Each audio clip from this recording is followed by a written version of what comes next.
My name is Elena Carter. I'm 34 years old, and I'm a clinical researcher.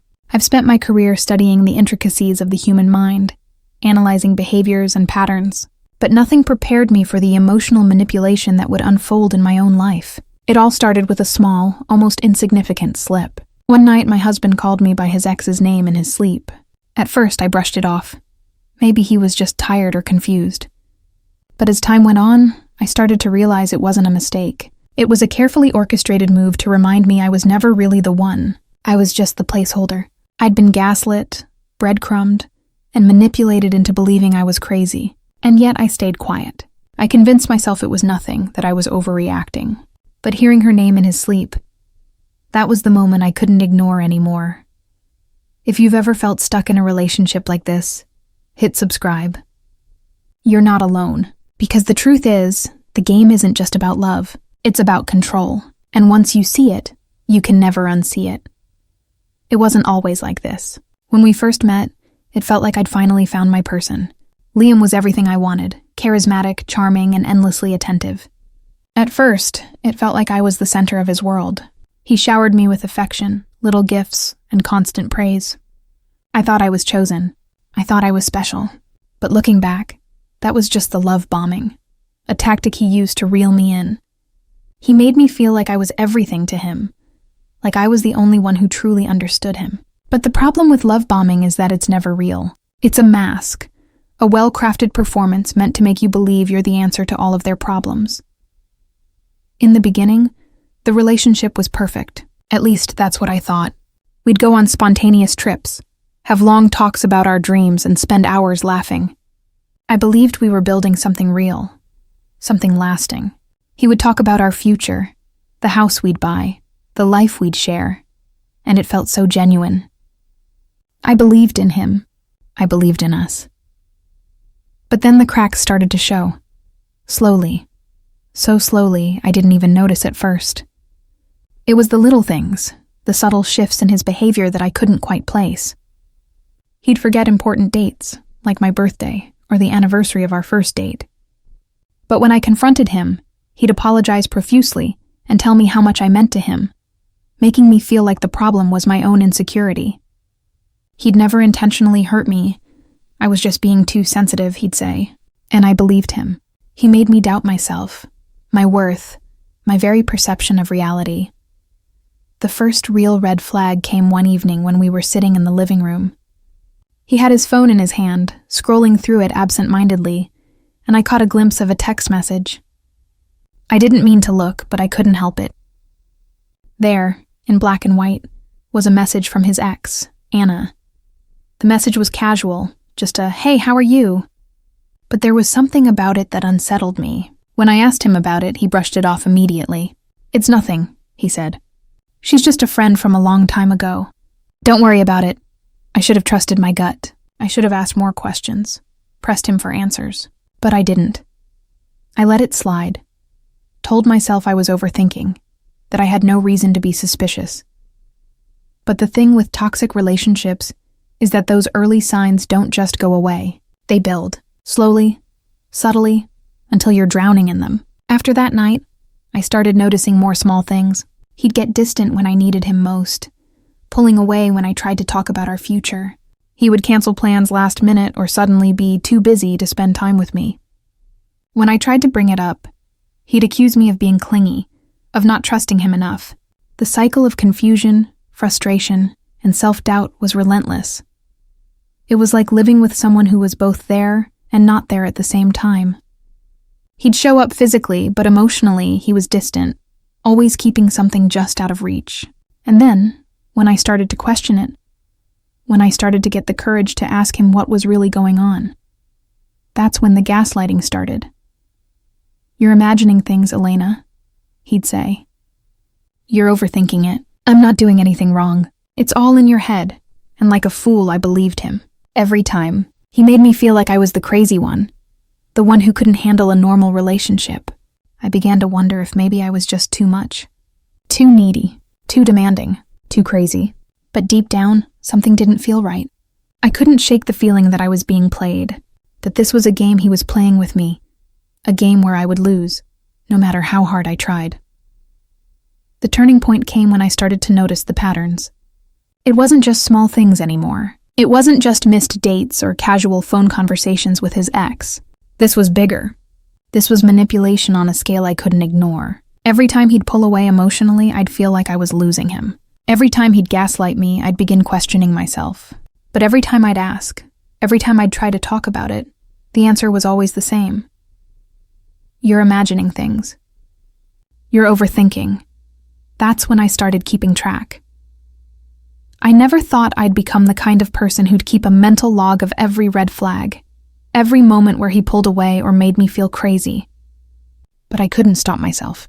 The more I thought about it, the more I realized something wasn't right.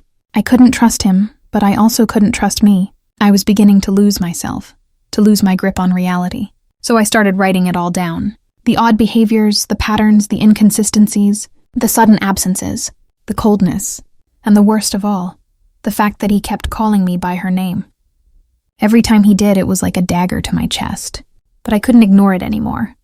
The truth was staring me right in the face. One night, I finally decided to look deeper. I went through his phone while he was in the shower. I never thought I'd do something like this. I didn't want to be the kind of person who snoops, but I was desperate for answers. Desperate to prove I wasn't crazy. Desperate to find the truth. And there it was. The receipts. Messages between him and Anna. It wasn't just casual texting. They had been talking regularly, about everything, their past, their shared memories, the things they used to do together. And the most painful part? He'd been confiding in her. While I sat here, believing I was the one he was building a future with, he was using her for emotional support. He was leaning on her for comfort, using our relationship as nothing more than a rebound. He was stuck in his past, and I was the present he never wanted. The truth hit me like a freight train. This wasn't just about some mistake or a slip of the tongue. He was emotionally cheating on me, and worse, he was manipulating me into believing I was the one with the problem. He had always known exactly what he was doing, and I had been blind to it. I sat there for what felt like hours, scrolling through the texts, listening to the lies they'd both told me. They talked about me, about my insecurity and overreaction. They mocked me, laughed about how easy it was to keep me in the dark. I was nothing but a pawn in their twisted game. He used me as a placeholder, to get over a woman he could never truly let go of. And I had let him. I should have confronted him right then. Right there. But I didn't. Part of me was still hoping I was wrong, that this was all just a misunderstanding. But deep down, I knew it wasn't. I wasn't going crazy. He was the one playing games. So I waited. I didn't let him see me break. I didn't show him the pain that was slowly eating me alive. I just kept my distance, pretending everything was fine, pretending I didn't know. But every moment we spent together after that felt suffocating. I could no longer look at him the same way. He wasn't the man I thought he was. He was a liar, a manipulator, a fraud, and I was done being his fool. The day I finally confronted him wasn't some dramatic, tear-filled outburst. No, I'd learned by then that drama wasn't his game. Manipulation was. He thrived on twisting reality, making me question myself, making me feel like I was the crazy one.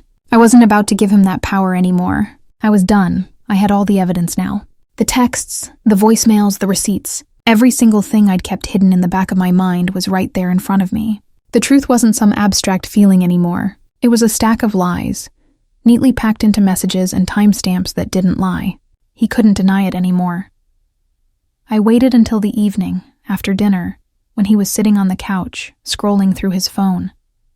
I could feel my heart pounding in my chest, but I kept my voice steady, calm. I had to. This was the moment I'd been waiting for.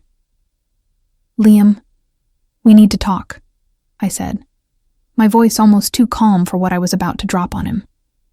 He glanced up at me, that familiar smirk on his face. "About what, babe?" I took a deep breath and reached for his phone, pulling up the conversation between him and Anna. "This," I said, showing him the messages I had found. The color drained from his face. He froze for a moment, his eyes darting between the texts and my face, trying to gauge if I really knew what I was holding. But I wasn't asking for his denial anymore. I wasn't going to beg for the truth. I just wanted him to admit it. Liam, don't even try to deny it. You've been talking to her this entire time. You've been using me as a replacement for her, I said, my voice barely above a whisper, but cutting through the silence between us like a razor. And I've let you. I let you gaslight me into thinking I was the problem. He blinked, looking momentarily shaken.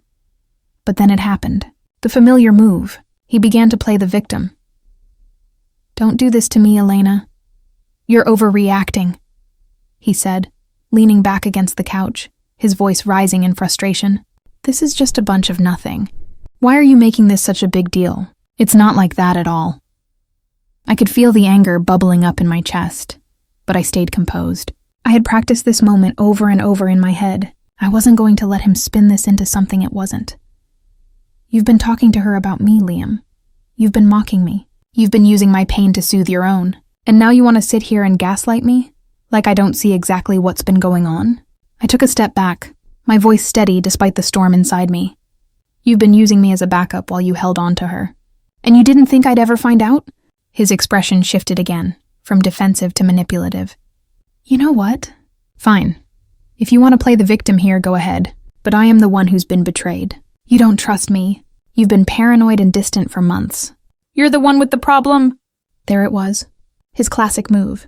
Darvo. Deny, attack, reverse victim and defender. He was twisting the story, turning me into the one with the issue, making me feel like I was the crazy one. But I wasn't buying it anymore. I'm not playing your games anymore, Liam, I said, my voice calm but firm. I'm done. I'm done letting you manipulate me. I'm done letting you use my emotions as a pawn in your little game.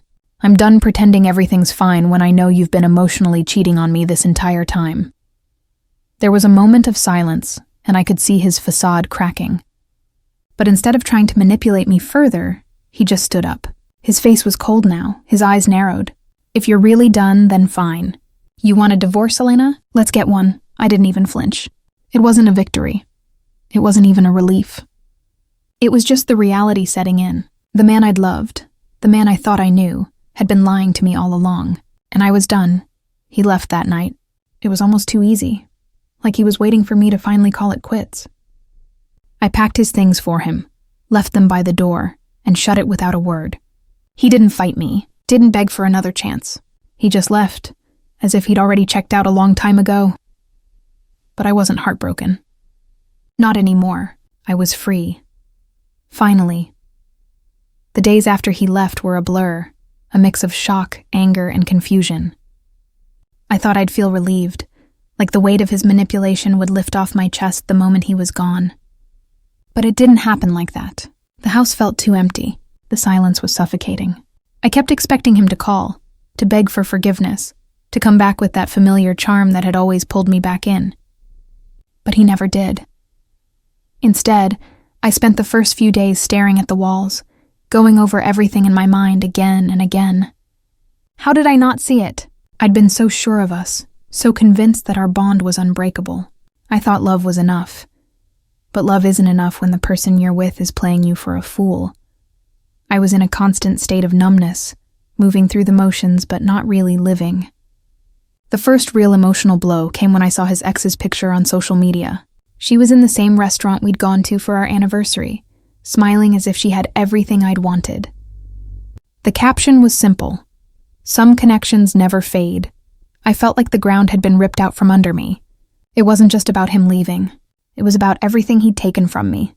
My time, my trust, my peace of mind. And I knew then that he wasn't coming back. He didn't want me. He wanted her. But that was when I made a choice. A choice I didn't even realize I was capable of at the time. I decided I wasn't going to beg for closure. I wasn't going to let him back into my life just because I missed the version of him I thought I knew. Instead, I focused on me. I'd heard of the gray rock method before, but I never thought I'd use it. It was a strategy where you become emotionally unresponsive to someone. You stop feeding into their drama, their manipulation, their games. But when I cut off all contact with Liam, when I stopped reacting to his attempts to get back in touch, something inside me clicked. It wasn't easy. Every time my phone buzzed, my heart skipped a beat. I kept expecting him to show up at the door, ready to apologize and beg me to take him back. But he never did. And slowly I realized that was a good thing. The silence was my freedom. The distance gave me the space to breathe. The first few weeks of no contact were a struggle. I missed him. I missed the idea of him, the person I thought he was. But every time I thought about reaching out, I reminded myself that I was breaking free from the cycle of manipulation and emotional abuse. I was rebuilding, and this time, I was doing it for me. I started therapy soon after he left. It wasn't easy to admit I needed help, but the truth was, I was broken. I needed someone to help me pick up the pieces, someone who wouldn't tell me I was too sensitive or too emotional. I needed someone who could help me understand what had happened, who could give me the tools to heal. And slowly, I began to find my footing again. I started reclaiming the parts of myself that had been buried under his control. I reconnected with old friends, the ones I'd pushed away because he didn't like their energy. I started exercising again, not to get my body back, but to get my mind back. It wasn't easy. It was messy, and some days were harder than others. There were moments when I still felt the pull of the trauma bond, the longing for something that wasn't real. But with every day that passed, I felt stronger. I felt more like myself. And the more I focused on myself, the less I cared about the idea of him. I began to realize that he wasn't the problem anymore. I had let him control me. I had let his gaslighting twist my sense of self. I had let him convince me I was crazy. But I wasn't crazy. I was just human, and I deserved better than the life I'd let him pull me into. Slowly, I began to see the person I had been before him. The woman who had dreams, who had a life outside of a toxic relationship. The woman who had been lost in the noise of his manipulation, but was finally starting to find her voice again. The deeper I went into this journey of healing, the more I realized just how much of myself I had lost along the way. It was like waking up from a long sleep. A sleep where I had no control, where I had allowed someone else to define my reality. I had spent so much time trying to be the person Liam wanted me to be that I had forgotten who I truly was. It wasn't just about him anymore. It was about me. I started doing things for myself, things I had pushed aside for so long. I spent hours reading, something I hadn't done since before we met. I rediscovered my love for painting, a hobby I had abandoned because it wasn't something Liam was interested in. I made time for the people who truly cared about me, the ones who had been sidelined during our relationship because Liam had convinced me I didn't need anyone else. I also began to truly understand what a toxic relationship does to your sense of self, how it chips away at your confidence, your trust in others, and most of all, your trust in yourself. I thought I was weak for staying as long as I did, but as I started to process everything, I realized that I wasn't weak. I had been manipulated into believing I was powerless, but the fact that I was standing here, alone but stronger than ever, was proof that I wasn't broken. There were days when I thought I'd never fully get over him, and there were moments when the trauma bond tried to pull me back in. I'd get an urge to check his social media, to see if he was seeing someone new, if he was still thinking about me. But then I remembered the pain he had caused, the lies, the manipulation. I reminded myself of everything I had learned, everything I had seen. It wasn't just about him, it was about me, and I didn't need him to feel whole again. The worst part of this whole experience was realizing just how much I had abandoned myself for someone else, how I had let my entire identity be consumed by him. But now I was starting to put the pieces back together. I wasn't Liam's wife anymore. I was Elena, the woman who had been through hell and come out the other side stronger. I began to see the signs of emotional manipulation with clearer eyes. I started to recognize the gaslighting tactics before they even had a chance to take root in my mind. The more I healed, the more I understood how easily I had been manipulated, and how others like Liam do it to people every day. It wasn't love. It was control. It was around this time that I decided I was ready to take the next step. To let go of the anger, the grief, and the frustration that had been eating away at me. I knew that holding on to those emotions would only keep me chained to him.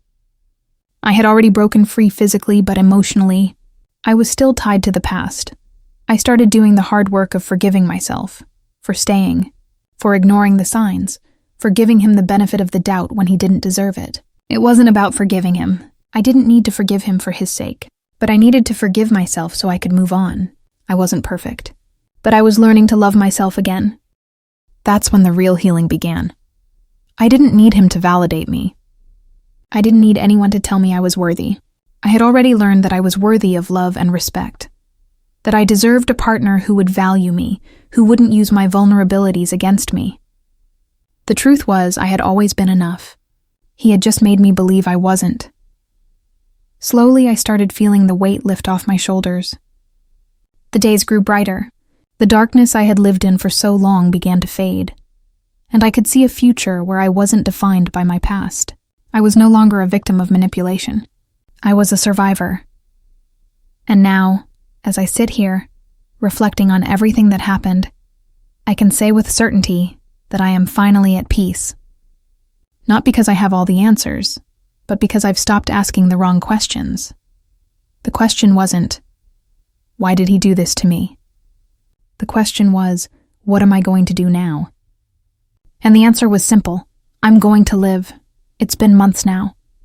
I've rebuilt my life, step by step, and every day feels like a small victory. But I'd be lying if I said the journey was easy. It wasn't. Some days, the memories come rushing back. The lies, the manipulation, the feeling of being trapped in a life that wasn't mine. But I've learned to sit with those feelings, to let them come and go without letting them control me. I've learned to find peace in the silence that once terrified me. I no longer need the validation of others to know my worth. I've stopped looking for closure in someone who was never capable of giving it to me. The closure I needed was within me all along. It was never about Liam. It was about finding the strength to stand on my own, to trust myself again.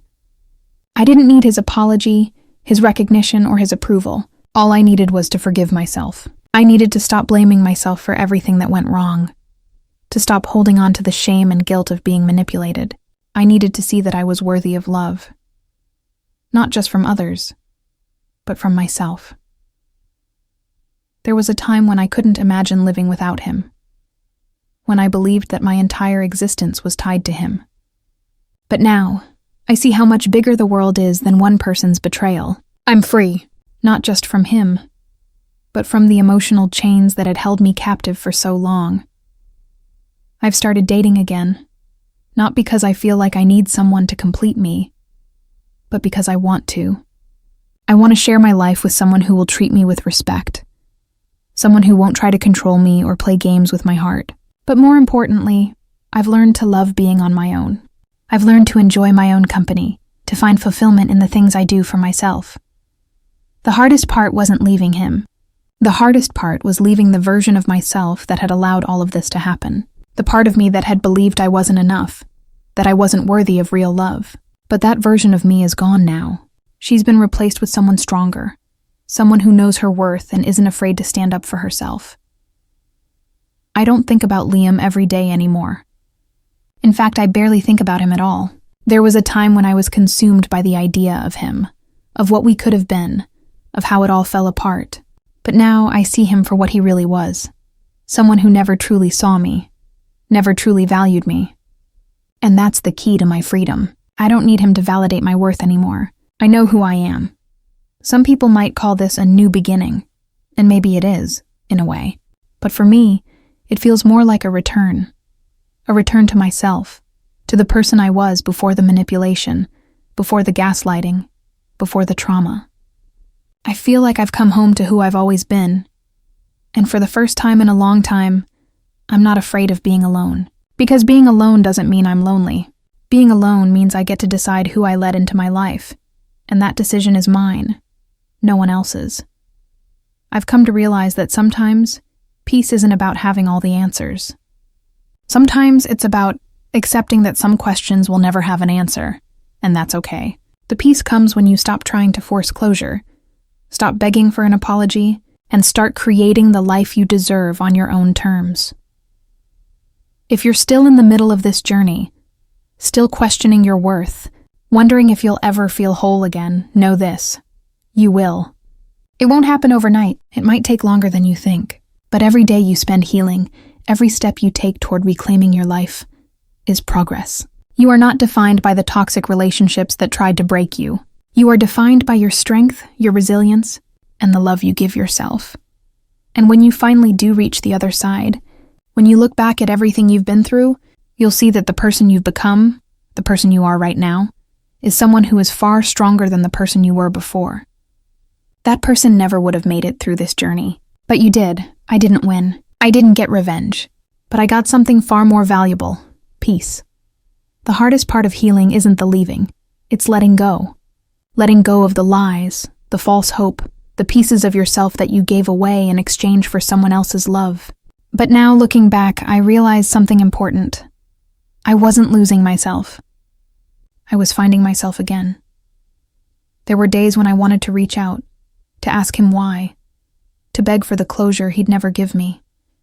But I've learned that the closure I needed, the peace I craved, wasn't something he could ever provide. It's something I had to give to myself. I realized that I don't need his apology. I don't need him to recognize the damage he caused. I don't need his validation, his approval, or his presence. What I need is to stand in my truth, to look in the mirror and say, I am enough. The pain was real. The scars are real. But the healing is real too. Every day I wake up and choose myself. I choose peace. I choose not to let the past define who I am or the future I'm building. I am not my trauma. I am the woman who survived it. And I am stronger than I ever thought I could be.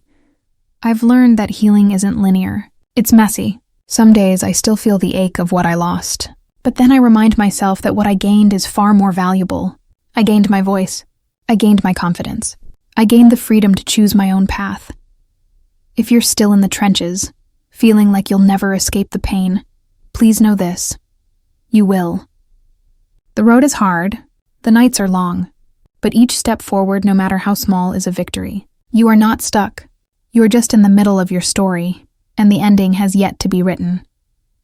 And when you finally step into the light of your own strength, when you see yourself for who you truly are, you'll realize that the most important relationship you will ever have is with yourself. No one can take that away from you. No one can rob you of the peace you've worked so hard to reclaim. If you're ready to let go of the past, to stop letting someone else define your worth, I encourage you to take that first step today. Leave the toxic relationships behind and start creating a life that is full of love. But this time, love for yourself. If this story resonated with you, if you've ever felt the sting of being gaslit or manipulated, please drop a comment below. You're not alone. And if you're still in it, if you're still in that toxic cycle, just know, leaving doesn't make you weak. It makes you free. Hit subscribe and join this community of survivors who are finding their strength, rebuilding their lives, and learning what it really means to love themselves. You deserve that peace. You deserve that love. And you don't have to walk this path alone.